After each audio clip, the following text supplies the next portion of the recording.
Assalamualaikum warahmatullahi wabarakatuh. Selamat pagi anak-anakku kelas 6. Tetap semangat dan jaga kesehatan selalu nggih. Untuk pelajaran kita pagi hari ini adalah bab 4 tentang zakat. Sebelum kita mulai pembelajaran pada pagi hari ini, marilah kita berdoa agar selalu mendapat ridhonya. A'udzu billahi minasyaitonir rajim. Bismillahirrahmanirrahim. Raditu billahi rabba wa bil islami dina wa bi Muhammadin nabiyya wa rasula. Rabbi zidni ilma warzuqni fahma. Amin ya rabbal alamin. Dengan berdoa tadi semoga bisa menambah kefahaman kita dalam belajar materi zakat pada pagi hari ini. Untuk zakat bisa dilihat tampilannya di situ. Pengertian dari zakat. Apa itu zakat? Menurut bahasa adalah zaka yuzaki yang berarti yaitu tumbuh, berkembang dan bersih. Sedangkan menurut istilah yaitu mengeluarkan sebagian harta atau bahan makanan pokok menurut ketentuan dan ukuran yang ditentukan oleh syariat agama Islam. Itu poin yang pertama, yaitu pengertian dari zakat. Untuk slide kedua, coba dilihat di situ nggih. Hukum membayar zakat. Hukumnya apa? Membayar zakat hukumnya adalah fardu ain atau wajib dengan ketentuan syarat. Di situ ada 6 syarat yang harus diketahui atau yang harus dimiliki seseorang yang memiliki kewajiban membayar zakat. Yang pertama adalah orang Islam. Orang Islam itu siapa? Orang yang telah mengucapkan kalimat syahadat, asyhadu alla ilaha illallah wa asyhadu anna muhammadar rasulullah. Yang kedua adalah merdeka. Merdeka di sini pada zaman Rasulullah itu masih ada, yaitu hamba sahaya atau perbudakan.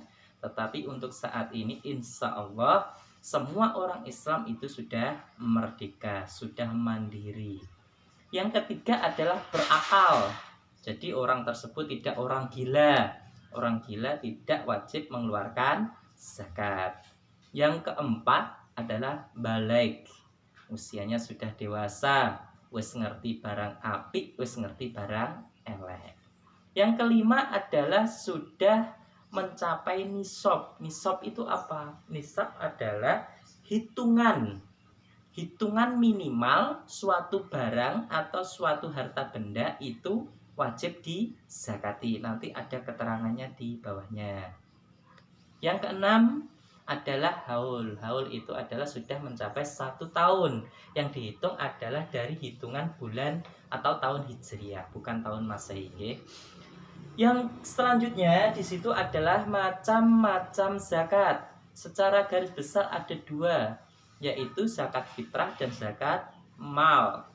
Untuk zakat mal atau harta benda itu dibagi menjadi beberapa, ada 5 poin yang perlu dizakati. Yang pertama adalah emas, perak dengan ketentuan atau nisab seperti tadi ya yang saya sampaikan. Emas dan perak itu sudah mencapai berat yaitu 94 gram dalam waktu 1 tahun. Itu zakatnya adalah 2,5%. Sedangkan perak nisabnya adalah 624 gram. Zakatnya juga sama yaitu 2,5%. Selanjutnya hasil pertanian.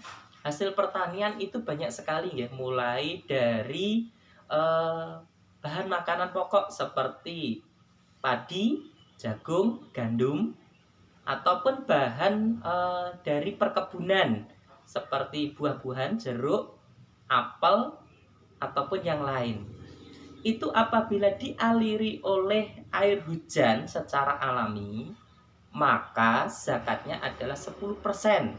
Tetapi ketika tidak air hujan secara murni, dalam artian airnya adalah beli, entah itu dari waduk ataupun dari PDAM ataupun dari pengairan sumur, itu biaya zakatnya adalah 5%. Jadi ada perbedaan sedikit. Ketika dialiri oleh air hujan secara murni adalah 10%, tetapi ketika biaya untuk mengaliri itu beli adalah 5% untuk hasil pertanian. Ada di situ lagi yang poin C adalah binatang ternak. Binatang ternak ini nanti akan saya ambil dua poin, yaitu binatang sapi dan binatang kambing. Untuk setiap 30-30 ekor sapi, zakatnya adalah 1 ekor sapi yang usianya 1 tahun. Untuk saat ini mungkin sudah sangat jarang sekali yang memiliki sapi ekorannya sampai sekitar 40. Terus untuk binatang kambing, nisabnya adalah per 40 ekor, zakatnya adalah 1 ekor kambing. Yang selanjutnya adalah yang D, hasil perdagangan. Hasil perdagangan untuk nisabnya itu sama dengan emas dan perak, yaitu 2,5%.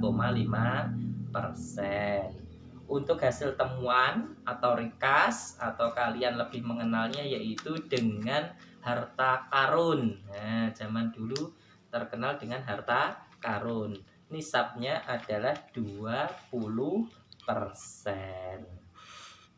Terus selanjutnya di situ setelah kalian mengetahui hukum, syarat dan macam-macam zakat, tolong dilihat di slide-nya di situ, orang yang berhak menerima zakat, ya. Orang yang berhak menerima zakat itu ada 8 orang atau 8 ashab atau 8 golongan.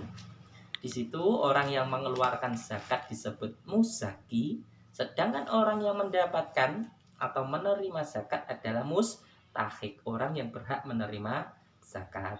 Mustahik terdiri dari 8 golongan.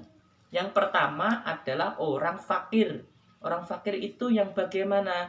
Orang yang tidak memiliki harta benda dan juga tidak memiliki penghasilan. Itu adalah orang fakir. Yang kedua adalah orang miskin. Siapa itu? Orang yang memiliki penghasilan dan memiliki harta benda, tetapi tidak cukup untuk memenuhi kebutuhan hidup. Yang ketiga adalah amil. Amil adalah tentunya panitia penerima zakat.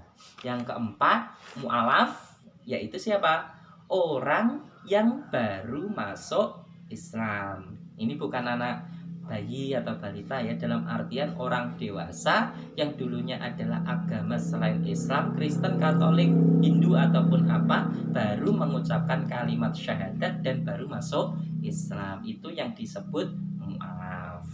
Ada yang kelima yaitu ghorim.